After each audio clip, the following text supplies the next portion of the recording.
하나님 말씀 보도록 하겠습니다. 구약성경 403쪽 룻기 2장 8절부터 11절입니다. 다 찾으신 줄 알고 오늘 이 아침 우리에게 주시는 하나님의 말씀입니다. 우리 다같이 한 목소리로 합독해서 올리도록 하겠습니다. 보아스가 룻에게 이르되 내 딸아 들으라. 이 이삭을 주우러 다른 밭으로 가지 말며 여기서 떠나지 말고 나의 소녀들과 함께 있으라. 그들에는 배는 밭을 보고 그들을 따라 내가 그 소녀들에게 명하여 너를 건드리지 말라 하였느니라. 목이 마르거든 그릇에 가서 소녀들이 길어온 것을 마실지니라 하는지라. 룻이 엎드려 얼굴을 땅에 대고 절하며 그에게 이르되 나는 이방 여인이거늘 당신이 어찌하여 내게 은혜를 베푸시며 나를 돌보시나이까 하니 보아스가 그에게 대답하여 이르되 내 남편인 주고로 내가 시어머니에게 행한 모든 것과 내 부모와 고국을 떠나 전에 알지 못하던 백성에게로 온 일이 내게 분명히 알려졌느니라.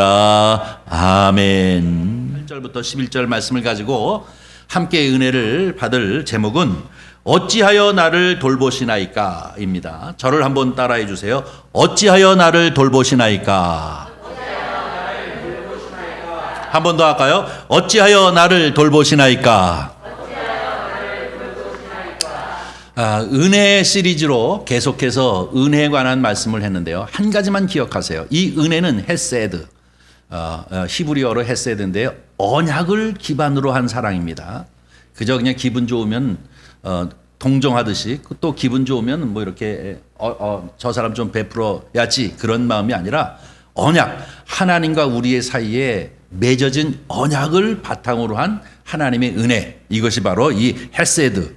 우리 기독교인이 은혜라고 이렇게 얘기하고 아까도 우리가 찬양을 할 때 은혜의 찬양을 부렸습니다만은 이 모든 것이 저와 여러분이 누리고 행하고 모든 이 삶이 다 우리 주님과 함께 이제 맺어진 은혜 가운데 되어지는 것인 줄 믿습니다. 오늘 이 룻기 말씀을 통해서 이제 함께 은혜를 나눔으로 이 은혜의 말씀, 다시 말해서 이 은혜라고 하는 제목의 시리즈를 이제 마무리 지려고 합니다. 다음 주부터는 5월 이제 가정의 달이기 때문에 그렇습니다. 오늘은 여러분이 잘 알고 있는 이 보아스와 룻에 관한 이 가정 이야기입니다. 보아스 그리고 룻에 대한 가정 이야기인데 부부의 이야기이기도 하고 또 그런가 하면 고부의 이야기입니다. 룻과 나옴이라고 하는 이 고부 관계에 있어서의 이야기이기도 한 것이 바로 이 룻기에 기록되어져 있습니다. 오늘은 먼저 유머로부터 시작하려고 합니다. 한국에는 시어머니하고 며느리가 고부 갈등이라고 그러잖아요. 근데 참 이상하죠. 한국은 그런데 이 서양 사람들, 특히 미국 사람들 같은 경우에는 이 시어머니하고 며느리가 아니라 장모하고 사이가 그렇게 안 좋대요. 아주 별로 좋지 않은 관계라고 그래요. 그래서 조크가 있다고 합니다. 무슨 조크가 있냐면 왜 베드로가 3번 예수님을 부인했는가? 왜 그런지 아세요? 장모님 열병을 고쳐줘가지고 그때 섭섭해서 이제 예수님을 3번 부인했다고 그런 이야기가 있습니다. 그만큼 이 장모님하고 이 사위하고 갈등이 아주 좀 우리 이해할 수 없죠. 우리 문화로는 이해할 수 없게 그렇다고 하는데 우리 한국은 시어머니하고 며느리 사이가 미국에서는 이해할 수 없는 그런 사이죠. 그래서 요즘 그렇대요. 한참 동안 아파트 이름이 무지하게 어려워졌어요. 나도 잘 기억하지 못할 정도로 막 어려워졌어요. 왜 그랬을까요? 시어머니가 못 찾아오도록 이름을 아주 어렵게 만들어가지고 못 찾아오도록 그렇게 했대요. 근데 최근에 가서 아파트의 이름이 조금씩 쉬워지고 있답니다. 왜 그럴까요? 모르시죠? 최근의 이야기입니다. 아파트 이름이 자꾸 씌워지는 것은 아파트 이름을 자꾸 어렵게 해가지고 시어머니를 못 오게 했더니 이 시어머님이 시누이를 앞세워가지고 찾아오더래요.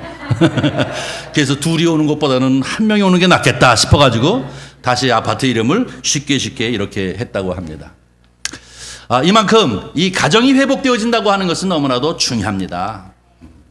고부의 갈등이 아니라 고부 간에 서로 아끼고 화합이 있다면 얼마나 행복한 가정입니까?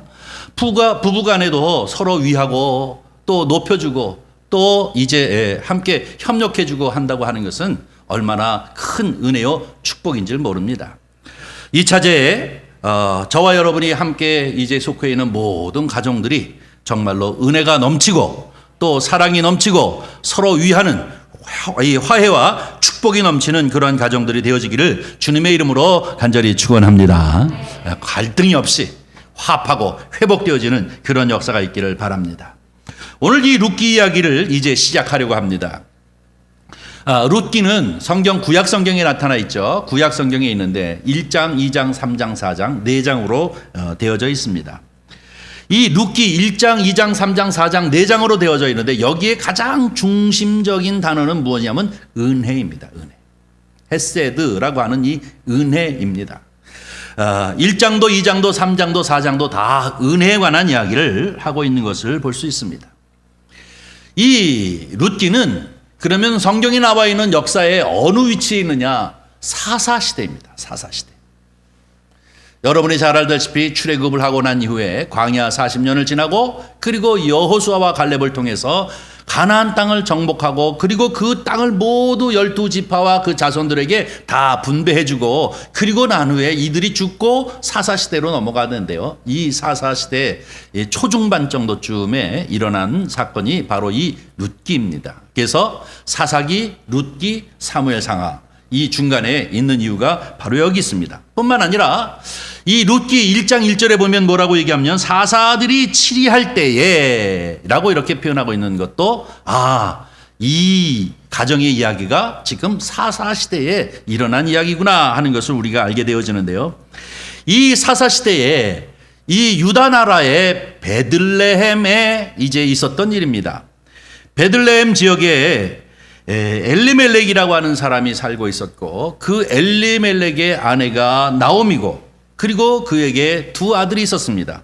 두 아들이 이름이 뭡니까? 말론과 길론. 말론과 길론이라고 하는 이 두 아들이 있었는데 이 베들레헴에 흉년이 들은 거예요. 흉년이 들어가지고 한참 오래동안 흉년이 들은 이런 상황 가운데 살기가 너무 척박하고 힘들어졌어요. 그래서 이 엘리멜렉이 온 가족을 데리고 자기의 모든 땅을 팔아치우고 그리고 그 모든 것을 가지고 이민을 갑니다. 어디로 갑니까? 모압이라고 하는 곳으로 이민을 가는데 이 모압이 다른 나라입니다. 모압 땅으로 이민을 갑니다. 왜냐하면 거기는 좀 비옥하고 식량 구하기가 좋으니까 우리 가족이 그래도 좀 잘 살아봐야 되겠다라는 생각 때문에 이제 이 베들레헴을 떠나서 이제 다른 곳으로 이민을 가게 되어지는 것을 볼 수 있습니다. 근데 문제는 무엇이냐면 이 모압 나라에 가가지고 좀 잘 살아보겠다고 이 식구들이 다 이민을 갔는데 그리고 거기서 이 말론과 기론이 결혼을 합니다. 근데 그 결혼을 해서 부인들을 얻는데 이 이방 여인인 이 모압 여인들을 갖다가 이제 부인으로 맞습니다. 근데 문제는 이 가정에 불행이 닥쳐옵니다. 엘리멜렉이 그만 죽경합니다. 잘 살아보겠다고 이 가뭄을 피해서 갔는데 거기서 그만 죽게 되어지고 얼마 가지 못해서 두 아들도 다 죽어요. 그래가지고 나오미 그리고 두 자부 이렇게 며느리 둘과 이 나오미라고 하는 사람만 남게 되어집니다. 나오미는 남편도 그리고 두 아들도 아니 손자도 하나도 없었습니다. 결혼한 지 10년이 돼도 이제 불임 때문에 자녀를 낳지 못하는 상태에서 아들 둘이 죽었습니다. 정말로 이방 나라에서 여인 혼자 그리고 두 자부를 데리고 그리고 산다고 하는 것은 아주 기구한 삶을 살 수밖에 없었습니다. 뭐 지금의 세상이나 과거의 세상이나 마찬가지죠. 지금으로부터 사사시대는 약 한 3,500년 전 이야기니까 너무나도 3,400년 전 뭐 이 정도 이야기가 되어지는 거니까 얼마나 힘들었겠습니까? 그런데 기쁜 소식이 들렸습니다. 어떤 소식이냐면 이 베들레헴에 이제 가뭄이 다 지나고 살만하게 회복되어졌다는 것입니다. 나오미는 이 소식을 듣고 야 내가 이 타국에 와가지고 이렇게 고생하면서 이 자부 둘을 데리고 사느니 차라리 내 나라여 내 고향으로 돌아가는 게 낫겠다. 하는 생각을 갖게 했습니다. 내 나라 내 고향으로 돌아가는 것이 낫지 않겠는가. 그리고 또 며느리도 사실은 자기 나라 사람이 아니라 남의 나라 사람이잖아요. 모압 여인들인데 이 둘을 갖다가 자식 하나 없는 이들을 갖다가 그냥 그 앞길을 막느니 이를 자유하게 내버려 두는 것이 좋겠다 하는 생각이 들었습니다. 그래서 나오미는 어느 날 이 두 며느리를 불러다 놓고 내가 이제 내 나라로 돌아가려고 한다. 그리고 내 고향으로 가려고 한다. 너희는 자식도 없고 그리고 또 이 나라 사람이 친정으로 돌아가는 것이 좋겠다. 그래서 나 혼자 이제 고향으로 돌아갔으면 좋겠다라고 이렇게 얘기를 합니다. 이 얘기를 듣고 난 이 사람 중에 바로 이 두 며느리 중에 두 번째 며느리, 다시 말해서 이 오르바라고 하는 며느리는 어머니, 시어머니한테 입을 맞추고 그리고 자기는 친정으로 돌아가 버리고 맙니다. 첫 번째 며느리입니다. 이 첫 번째 며느리가 뭐예요? 룻입니다. 이 룻은 죽으면 죽었지 시어머니를 쫓아서 베들레헴을 가겠다는 겁니다. 어머니 고향으로 나도 같이 함께 가겠다는 얘기입니다. 자기의 친정도 버리고 자기의 나라도 버리고 그리고 시어머니의 나라로 가겠다라고 이렇게 얘기합니다. 그것이 1장 16절 17절에 나타나 있는데요. 어머니가 가는 곳에 나도 가고 어머니가 머무는 곳에 나도 머물겠습니다. 어머니의 백성이 나의 백성이 되고 어머니의 하나님이 나의 하나님이 아닙니까? 어머니가 죽으시는 곳에 나도 거기서 묻히겠습니다 하는 각오로 어머니를 따르겠다는 거예요. 나오미는 할 수 없이 이 첫째 며느리인 룻을 데리고 어디를 향해 갑니까? 자기의 나라, 이 베들레헴을 향해서 가게 되어집니다. 근데 이 둘이 오는 이 과정이 결국은 금이 환영하는 것이 아니라 아주 슬프고 어렵게 기쁘게 좀 더 잘 살아보겠다고 보따리를 싸가지고 타국으로 이민을 갔는데 다시 고국으로 돌아올 때는 형편이 아주 힘들고 어려운 지경에 빠진 상태에서 그저 며느리 하나 오고 그리고 이 나오미가 이 나라로 돌아오게 되었습니다. 사람들이 와 모여가지고 나오미가 돌아온다 나오미가 돌아온다고 반겨서 그를 맞이하려고 할 적에 자기가 자기 모습을 가만히 보니까 너무나도 몰골이 형편없는 지경이 돼서 돌아오는 것을 보니 너무 슬픈 거예요. 그래가지고 그가 하는 말이 있습니다. 나오미가 자기를 맞이하는 이들에게 얘기하기를 뭐라고 얘기하냐면 앞으로 나를 나오미라 부르지 마십시오. 여러분 앞으로 나를 나오미라 부르지 마십시오. 왜 그러냐? 나오미가 무슨 뜻이냐면 기쁨이라는 뜻입니다. 기쁨. 근데 기쁠 일이 있어요? 기쁨이 없어요. 망하고 쫄딱쫄딱 망하고 남편도 잃고 두 아들도 잃고 그것도 또 며느리도 하나 데리고 이렇게 온 입장이니 무슨 기쁜 일이 있습니까? 자기 스스로가 생각하기를 나를 앞으로 나오미라 부르지 마시고 라마라 부르십시오. 마라라고 부르십시오. 라고 이렇게 얘기합니다. 마라라고 하는 것은 무슨 뜻입니까? 슬픔 혹은 쓰다라고 슬프다 쓰다라고 하는 뜻인데 이제 나는 이 슬픈 사람입니다. 나는 쓴 사람이다. 그러니까 나오미라 부르지 말아달라고 이렇게 얘기하고 있는 것을 볼 수 있습니다.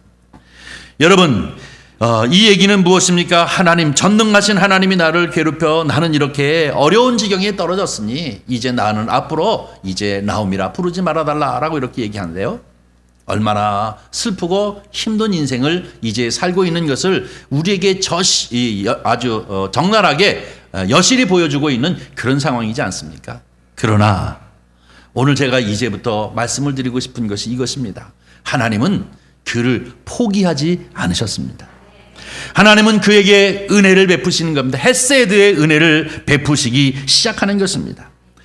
그렇게 망하고 힘들고 좌절을 맛보면서 고국으로 돌아온 이 나오미와 룻에게 하나님은 그들을 그냥 그대로 내버려 두지 아니하시고 은혜를 베푸시는 모습이 오늘 바로 이 설교의 말씀입니다. 사랑하는 성도 여러분, 저와 여러분도 바로 이렇게 하나님이 우리를 포기하지 아니하시고 우리를 내버려 두지 아니하시고 구경만 하지 아니하시고 언제나 어떤 상황에서든지 우리에게 은혜를 베풀어 주시는 하나님인 줄 믿습니다. 어떻게 은혜를 베푸시느냐? 제일 첫 번째, 나오미와 룻을 인도하시는 하나님이에요. 망하고 망해서 이렇게 이 베들레헴으로 돌아왔지요. 이 상황에서 다 땅을 팔아서 다 가지고 타국을 향해 갔다가 돌아오니 그들이 기숙할 수 있는 것이나 아니면 양식을 얻을 수 있는 것이 없었어요. 그래서 이때에 이스라엘 백성들이 늘 갖는 것은 나락죽기입니다. 이삭죽기. 다른 사람들이 다 이제 추수를 하고 나면 그 뒤를 따라 가지고 떨어져 있는 것을 주워가는, 그래서 그것을 가지고 양식을 삼아서 하루하루 호구지책을 해나가는 것이 그들의 삶의 모습이었습니다. 이제 이 룻은 자기 시어머니인 이 나오미를 먹여 살려야 할 입장이 되어졌습니다. 젊으니까요. 그래가지고 그는 이 베들레헴 여기저기를 다니면서 이삭 죽기를 시작하게 되어지는 것입니다. 추수가 다 끝난 이제 밭을 쫓아다니면서 이삭 죽기를 하는데, 이 이삭 죽기가 그렇게 쉬운 것이 아니지 않습니까?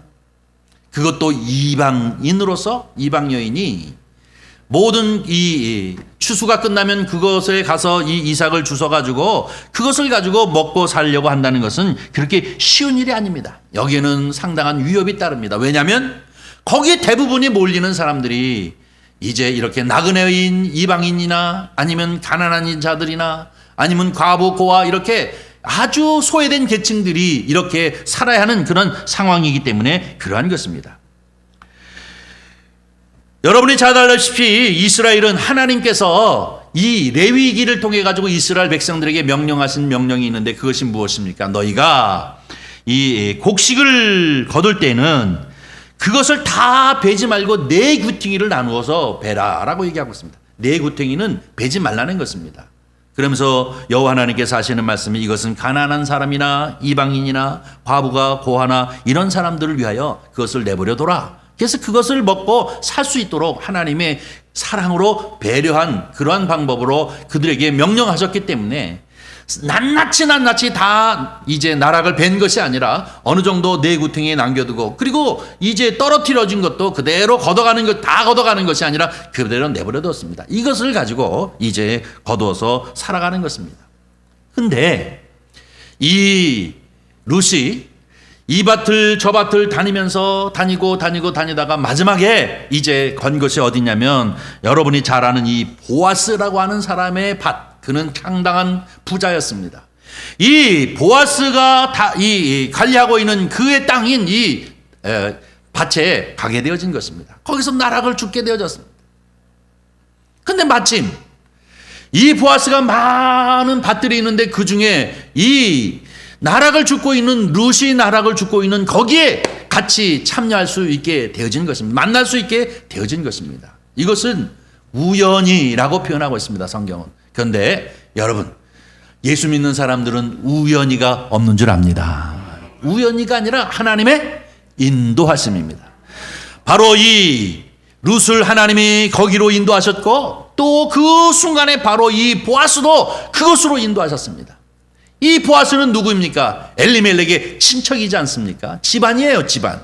집안의 밭으로 가게 되어졌고 그도 만날 수 있도록 그렇게 했던 것을 볼 수가 있습니다. 바로 전능하신 하나님이 그를 포기하지 아니하고 그들 둘이 만날 수 있도록 하신 그 인도함에 하나님께서 그들을 향하여 베풀어 주신 제일 첫 번째 헤세드, 은혜인 줄 믿습니다. 그 은혜를 힘입고 서로 대화를 나누고 있는 것이 오늘 본문 말씀입니다. 우리 다시 한번 읽어볼까요? 본문 말씀 처음부터 8절부터 한번 다시 읽겠습니다. 이제 밭에서 둘이 만났습니다. 그리고 보아스가 룻에게 얘기하는 것입니다. 읽습니다. 시작. 보아스가 룻에게 이르되 내 딸아 들으라. 이삭을 주우러 다른 밭으로 가지 말며 여기서 떠나지 말고 나의 소녀들과 함께 있으라. 그들이 베는 밭을 보고 그들을 따르라. 내가 그 소년들에게 명령하여 너를 건드리지 말라 하였느니라. 목이 마르거든 그릇에 가서 소년들이 길어온 것을 마실지니라 하는지라.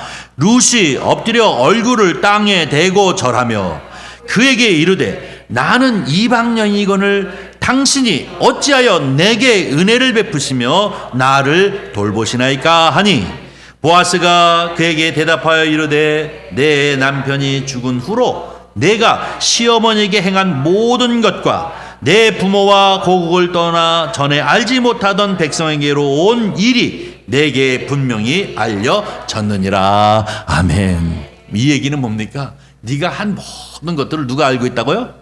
보아스가 내가 다 알고 있다. 네가 너희 시어머니의 어떤 효심을 가지고 있는지, 네가 어떤 처지에 있다가 이 나라 오게 되었는지, 네가 이방 여인인데 자기 고국도 친척도 다 버리고 오직 시어머니를 사랑하는 마음으로 이제 따라서 여기까지 와서 이렇게 고생하고 있는 것을 내가 다 안다는 거예요. 어찌하여 나를 이렇게 은혜를 베풀고 어찌하여 나를 이렇게 돌보시나이까? 라고 얘기했더니 바로 이제 이 보아스가 그렇게 대답하고 있습니다. 어떻게 보면 이 두 사람이 하나님이 베풀어 주신 우연을 가장한 이 인도하심을 통해서 만나고 이 만남을 통해서 하나님이 은혜를 베풀어 주시는 역사인 줄 믿습니다. 어떻게 보면 이 보아스는 마치 예수님의 표상과 또 같은 것입니다. 그에게 은혜를 베푸시는 이런 모습을 보게 되어지는데요. 이 은혜를 베푸시는 이런 상황들을 이제 통해서 그에게 큰 역사를 보여주시는 것을 볼 수가 있습니다. 그런데 여러분, 이 보아스라는 이름이 무슨지 압니까? 보아스라고 하는 이름은 어떤 이름이냐면 전능하다, 전능한 능력이라는 뜻의 이인데요. 여러분이 잘 아는 이 솔로몬이 아름다운 성전을 짓고 이 성전 맨 앞에 두 개의 기둥을 놨는데 하나는 뭡니까? 야긴, 하나는 보아스, 이렇게 되지 않습니까? 싸운다라고 하는 뜻과 전능자라고 하는 이 두 기둥이 놓여져 있는데 바로 이 이름이 보아스인 것입니다. 이 보아스는 바로 능력자라는 뜻의 이름을 가진 사람인 것임을 볼 수가 있습니다. 오늘 보니까 바로 이 두 사람이 만날 수 있도록 하나님의 인도하심을 받게 되어졌을 뿐만 아니라 이 보아스를 통해서 룻에게 어떤 은혜를 갖게 합니까? 제일 첫 번째는 무엇이냐면 그가 다른 밭으로 가지 말고 내 밭으로 다니기만 해라. 그리고 나의 하인들에게 너의 이제 생명을 보장할 수 있도록 너를 지켜주겠다라고 하는 것을 얘기하고 있지 않습니까? 마음껏 이삭을 내 밭에서 다 거두어서 충분히 먹게 할 뿐만 아니라 더 나아가서는 너를 지켜주겠다. 또 하나는 너희가 목마르거든 언제나 물을 마시라는 것입니다. 준비되어져 있는 이 물을 아무나 먹는 것이 아니라 자기의 종들만 먹는 것인데 이것을 너도 먹을 수 있도록 허락해 주겠다라고 하는 것이죠. 이것이 하나님께서 이 룻기를 통해서 베풀어 주시는 첫 번째 은혜를 가르쳐 주고 있습니다. 보아스와 룻을 만나는 이 은혜를 통해서 그를 이제 살리는 역사를 이루시는 것을 볼 수가 있습니다. 그 다음에 이것으로 끝나지 않습니다. 이 룻기를 보면 두 번째로 이 집안을 살리기 위해서 기업 무르기를 하는 것을 봅니다. 기업 무르기 혹은 토지 무르기라고 얘기하는데요. 이것은 무슨 의미냐면 회복을 뜻하는 것이죠. 그 가정이 이 모압으로 이사를 갈 적에 자기가 조상으로부터 받은, 하나님으로부터 물려받은 그 땅을 다 팔아넘겼습니다. 그리고 난 다음에 돌아오니까 땅이 하나도 없죠. 근데 하나님께서는 이미 옛적에 여호와 하나님이 토지 공개념을 가셨는데 토지는 누구의 것이냐? 하나님의 것입니다. 사람의 것이 아닌 것이 이스라엘 백성들의 하나님께서 가르쳐 주신 이제 명령인 것이죠. 율법에 따르면 토지는 하나님의 것이지 사람의 것이 아니에요. 팔아서도 완전히 판 것이 아니라 그 사용할 수 있는 분량만큼만 파는 것이잖아요. 그들이 얘기하고 있는 이 신년이라고 50년에 한 번씩 원래대로 땅을 다 자기 주인에게 돌려주는 이유가 바로 여기 있는 것 아닙니까? 그런데 그 50년에 한 번씩 오는 신년 중간에 땅을 팔면은 25년 남았는데 팔면은 거기에 해당한 값이 되어지고 10년 남았으면 10년의 값이 되어지고 2년 남았으면 2년의 값만 치겠죠. 실질적으로는 땅을 완전히 파는 것은 아니지 않습니까? 그런데 만약에 이 10년 정도쯤 남았는데도 그래도 이 땅을 갖다가 다시 회복하려고 하면 그 친척 중에서 가장 가까운 사람이 일가친척에서 제일 가까운 사람이 그 땅을 대신 사서 그에게 돌려주는 것이 바로 이 토지 무르기, 다시 말해서 기업 무르기 제도입니다. 근데 이 보아스, 예수님의 표상이라고 하는 이 보아스가 두 번째 이 룻에게 은혜를 베푸는데 무슨 은혜를 베푸니까 그 집안을 완전히 세우고 살리는 기업 무르기, 토지 무르기를 해서 그 가정을 살려주는 것을 봅니다. 레위기 25장 25절에 있습니다. 형제들 중에 가난한 자, 그 토지를 팔았으면 그 중에 가장 가까운 친척이 그 땅을 사서 대신 그 값을 지불하고 그에게 다시 돌려주는 회복의 은혜인 것입니다. 이것이 바로 두 번째로 받은 은혜인 것입니다. 보아스가 이 땅을 사서 누구에게 돌려줍니까? 바로 이 나오미와 룻에게 이 땅을 돌려주고 있는 것을 볼 수가 있습니다. 보아스는 사실 처음에 자기가 자격이 있었던 것은 아닙니다. 보아스보다도 훨씬 더 가까운 사람 친척이 있었습니다. 에비멜렉보다 가까운 친척이 있었었는데 그 친척이 그걸 쫓아가가지고 장로 열을 데리고 쫓아가가지고 네가 바로 저 가정을 위해서 땅을 사주겠느냐라고 이렇게 물어보지 않습니까? 그랬더니 나는 능력이 없다. 그래서 안 사겠다고 신발을 벗으면서 포기하게 되니까 이 증인 10명을 통해서 그 포기를 확인시키고 그리고 난 다음에 자기가 이 땅을 사가지고 바로 나오미와 룻의 가정에 그 삶을 그대로 회복시켜서 돌려놓는 그런 역사를 그가 감당해낸 것입니다. 이 또한 얼마나 큰 은혜인 것입니까? 이것은 어떤 의미에서 예수 그리스도께서 우리의 삶을 완전히 회복시켜서 우리가 원래 하나님의 백성으로서 하나님과 우리 사이에 막혔던 담을 회복시키는 회복의 은혜와 똑같은 역사를 이루는 것인 줄 믿습니다. 그래서 이 룻기가 성경에 아주 요긴하고 우리에게 귀한 은혜를 베풀어 주시고 하나님의 은혜가 무엇인지, 하나님의 사랑이 무엇인지, 하나님의 구원이 무엇인지, 하나님의 인도하심이 무엇인지, 하나님의 회복하심이 무엇인지를 우리에게 가르쳐 주시는 말씀이 이 룻기인 줄 믿습니다. 저와 여러분이 이렇게 은혜를 입은 사람들입니다. 우리가 우리 스스로 잘나서 예수 그리스도를 믿는 믿음의 사람이 되어진 것 같지만 하나님은 우연한 것 같지만 그것을 인도하심을 통해서 우리가 예수 그리스도를 알게 하셨고 또 뿐만 아니라 우리로 하여금 이제 모든 것이 회복시키는 그러한 놀라운 은혜와 축복을 우리에게 허락하여 주신 줄 믿습니다. 세 번째로 또 은혜를 주셨습니다. 그것이 무엇입니까? 이방 여인인 룻을 아내로 맞아들입니다. 누가요? 보아스가. 우리 예수 그리스도께서 신랑 되시고 우리는 신부입니다. 우리 예수 그리스도께서 신랑 되신다면 교회는 신부인 것과 같은 의미를 우리에게 가르쳐주고 있습니다. 얼마나 영적인 은혜입니까? 여기에 영적인 말씀이 숨겨져 있지 않습니까? 말론과 기론이 이 이방 여인과 결혼을 해가지고 10년이 지나도록 불임 때문에 자녀를 낳지 못했습니다. 그런데 어떻게 되어집니까? 보아스가 이 룻에게 청혼하여서 이 룻이 보아스의 아내가 되어지는 것을 볼 수가 있습니다. 이것을 이제 들은 이 룻이 나오미가 2장 20절에 이렇게 얘기합니다. 나오미가 자기 며느리에게 이르되 그가 여호와로부터 복을 받을기를 원하노라. 그가 살아있는 사람과 죽은 사람에게 은혜를 베풀기를 그치지 아니하는도다 라고 얘기하고 있는데, 살아있는 사람과 죽은 사람이 무엇입니까? 죽은 사람은 이미 죽은 남편과 두 아들들을 말하는 것이고, 살아있는 사람은 나오미와 룻을 말하는데, 이 모든 이에게, 왜냐하면 그 가문을 일으켜 세웠으니 얼마나 죽은 사람에게도 복이 되어집니까? 그런가 하면 나오미와 룻에게도 살아있는 사람에게도 은혜를 베푼다라고 하는 이 헤세드의 은혜를 그에게 베풀어 주시는구나 라고 이렇게 찬미하고 있는 것을 볼 수가 있습니다. 여러분, 가문도 살리고 나오미도 살리고 룻도 살린 것이 바로 이 결혼인데, 하나님께서 이 결혼을 얼마나 기뻐하셨는지 10년 동안이나 불임했던 이 가정임에도 불구하고 거기에 잉태의 역사가 나타나게 되어집니다. 그래서 바로 이 룻이 자녀를 낳게 되어지는데, 아이를 낳게 되어지는데, 그 아이의 이름이 오벳입니다. 오벳. 정말로 신기한 것은 무엇입니까? 이 오벳은 이새의 아버지입니다. 이새는 누구의 아버지입니까? 다윗의 아버지입니다.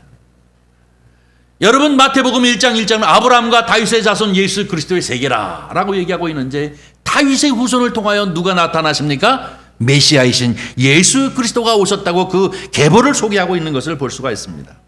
이렇다면은 이 나오미와 룻이 얼마나 하나님 앞에 은혜를 입었는지, 그가 낳은 아들이 이 오벳이 되어지고 오벳이 이새가 되어지고 이새가 결국 다윗이 거기서 태어나게 되어지고 이 다윗의 후손을 통해서 예수 그리스도가 오시는 것을 우리에게 소개하고 있는 말씀이 바로 이 룻기를 통해서 우리에게 가르쳐주고 있는 말씀입니다.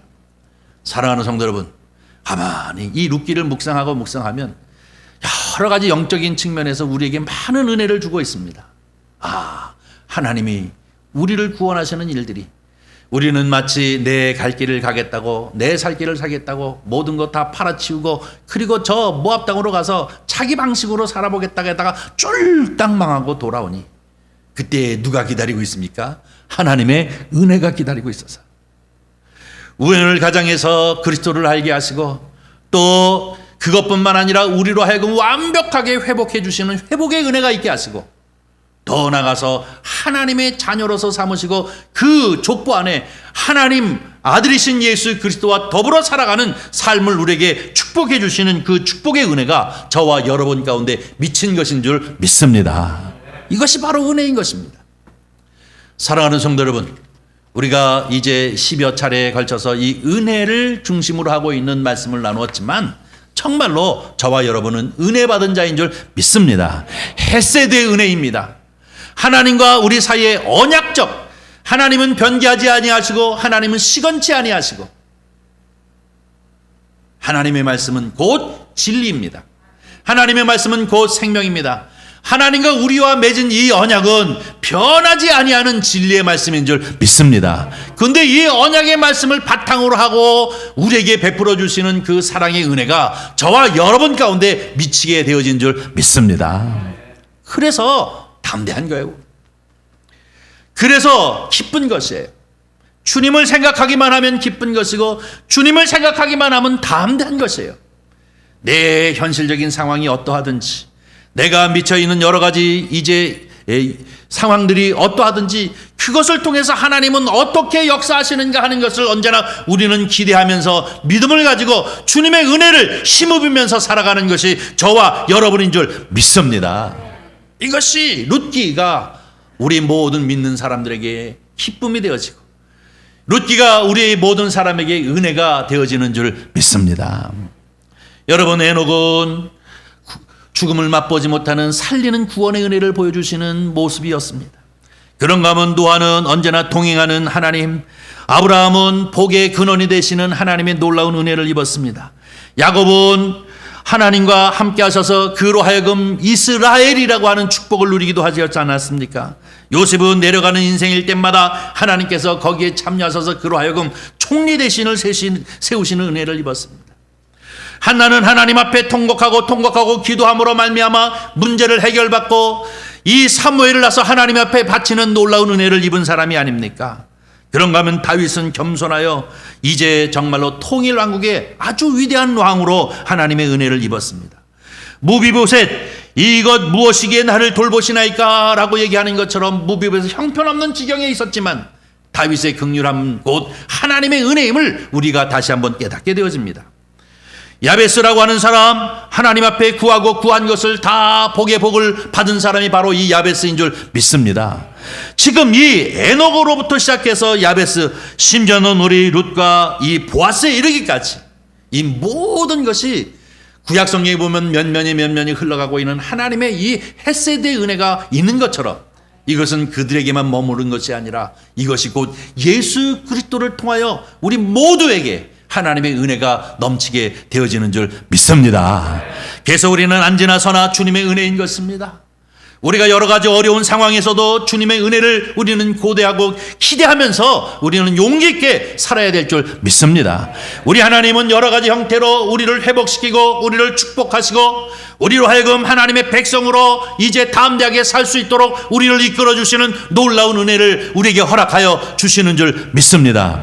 아무쪼록 우리도 이 귀하고 귀한 한 해 아니면 매일을 살아가면서 하나님 앞에 큰 은혜를 힘입고 그 은혜를 감사, 이것 또한 감사, 저것도 또한 감사, 내가 주님 앞에 예배자로 있는 것도 감사, 내가 건강하게 살아가는 것도 감사, 하나님을 아버지라 부르는 것도 감사, 성도가 성도 간에 서로 교제하는 것도 감사, 모든 것이 주님의 은혜임을 생각하고 감사하는 저와 여러분이 되어지기를 주의 이름으로 간절히 축원합니다. 기도하겠습니다.